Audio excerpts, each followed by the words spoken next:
What's going on, guys? It's Dill here from the Yakuza, bringing you a My Hero Academia episode 65 review, or season 4 episode 2. Did not review episode 1. I did like it a lot, but I just didn't see the need to review it since it's filler. And on top of that, it was like a recap episode. But the opening, I would like to say, is a 10 out of 10. I love the opening and ending. They are so crazy. And if you already subscribed to my channel, you know I'm fully caught up on the manga. That's why I'm doing reviews instead of reactions for this, because I already know what's going to happen, but I'm going to give spoiler-free reviews of the episode and just kind of tell you my opinion on how much I like it compared to how they did it in the manga. And episode 2 did a pretty good job, so let's get right into it. By the way, comment down below if you watched it in dub or sub. I love both. I love the dub for My Hero and I love the sub, but I do tend to watch My Hero and mostly everything in sub. So just tell me below which one you like to watch it in, and let's get right into this review.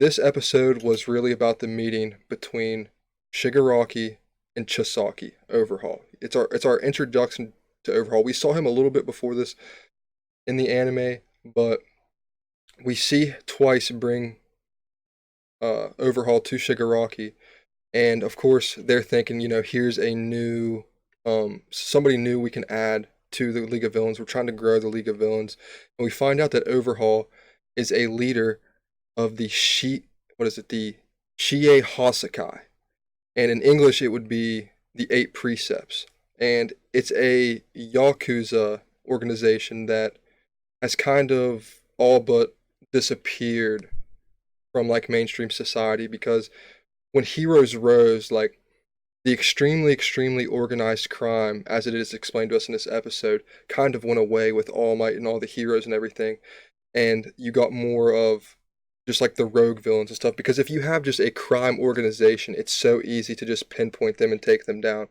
So it's hard for the Yakuza to operate like they used to. They have to do it in secret now. And the Yakuza, Overhaul's Yakuza, the Eight Precepts of Death, are a shell of themselves as far as the whole organization goes. So Shigaraki is, of course, interested in Overhaul joining them, and Overhaul's basically like, you know, you've had a lot of big hitters. You've had Muscular, you've had Kurogiri, people like this, and you kind of wasted them. Like, you didn't really have a plan. You had these A-list heroes, and you didn't do much with them. Like, you basically threw them away because you didn't know how to use them. Like, you need somebody like me who has a plan. Like, you want to grow your numbers, but you can't even control 10 people. And this obviously rubs Shigaraki the wrong way. And Overhaul basically wants to take this situation and make himself the new like big thing, because you have All Might's gone and he's the leader of the good guys. You have All for One gone and he's the leader of the bad guys. So Overhaul kind of wants to he wants to be that next big thing. And Shigaraki's like, that's not happening, buddy. Like, I'm the next big thing. I'm the next All for One.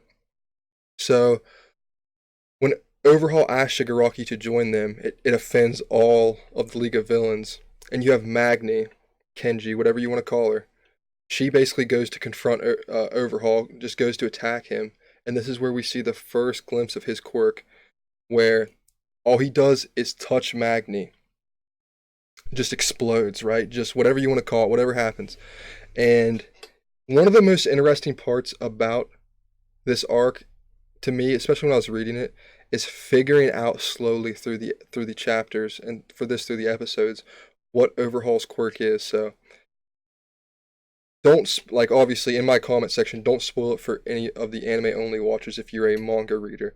But guys, just one of the funnest parts about this to me is figuring out what Overhaul's quirk is, because it's very interesting. So we see the first glimpse of that, and then obviously Compress comes in, and Shigaraki's like, don't do this, and Overhaul takes one of Compress's arms, and what looks like an explosion, right? Whatever you guys think it was, I will not give any hints to what Overhaul's quirk is. It would ruin a lot.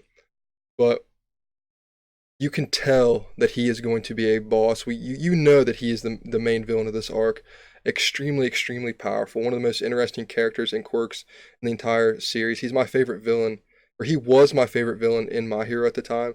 And then with the recent League of Villains, I'm not going to actually that's a future arc in the manga. I should not be talking about that right now. But Overhaul is one of my favorite characters of all time. That's why he's my profile picture. So I'm very, very, very excited for you guys to see how badass he is. But he basically leaves his business card as he's leaving and says, hit me up. Like we can do something about this. And something I forgot to mention is that we see somebody from the Eight Precepts, one of Overhaul's men, shoot a bullet. Okay, shoot a bullet that hits Compress and does not allow him to use his quirk. So that's the first time we're seeing this in the anime, from what I remember. So do with that information what you must, but that is going to be a big part of this arc. So moving on, we go over to the hero side of things, and Midoriya wants to intern under Gran Torino again, but Gran Torino is busy. He says, "Why don't you go intern under All Might's old sidekick, Night Eye?"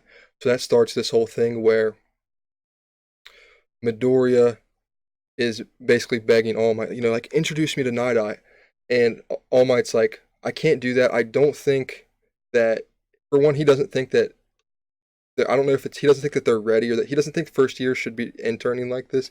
And he also brings up the point that him and Night Eye kind of did not see eye to eye for some reason. Like there's something in their friendship that keeps All Might from wanting to talk to Night Eye. So it's going to be interesting to see that elaborated on. And once Midoriya finally convinces him, he has Mirio, who's already working for Night Eye. He tells Mirio that he wants Mirio to introduce Midoriya to Night Eye.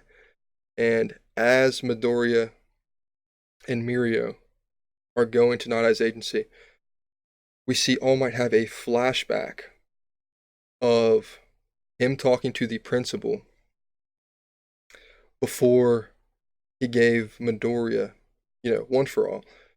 And we find out that Mirio was actually going to be the person that got One for All. Like, that was what was going to happen, was that the school had it set, like, the school was basically like, this kid right here, like, he's a lot like you, he's always smiling, he's got the charisma, plus he's a total badass, he's like strong as shit, gonna be the number one here in the school. So that's the first time this is mentioned, and you can only imagine what this is going to do to Midoriya when he hears about this, which I would assume is going to happen in the next episode, or the episode after that. So within 2 episodes, they will probably talk about it. But just think about Mirio with One for All. Think about how strong of a person like that would be, because you would have the power stacking of One for All along with the intangibility. Like, it would be freaking insane for Mirio to have One for All. But of course, we're all happy that he doesn't, because Midoriya is such an amazing character. But Midoriya goes to Night Eye's agency, and Mirio's like, I'm just gonna be straight up with you. He's a strict man. And Midoriya's like, I figured, like, I've seen him on TV. He has a very serious gaze that just melts you pretty much. He said, the one thing you have to do to prove yourself to Night Eye is to make him laugh. So it flashes over to Night Eye getting told about what happened between Overhaul and Shigaraki, and like the blood and everything, and how it seems to be the League of Villains. And Night Eye just cuts off his assistant, Bubble Girl. Was that who it was? Bubble Girl? And he says, he's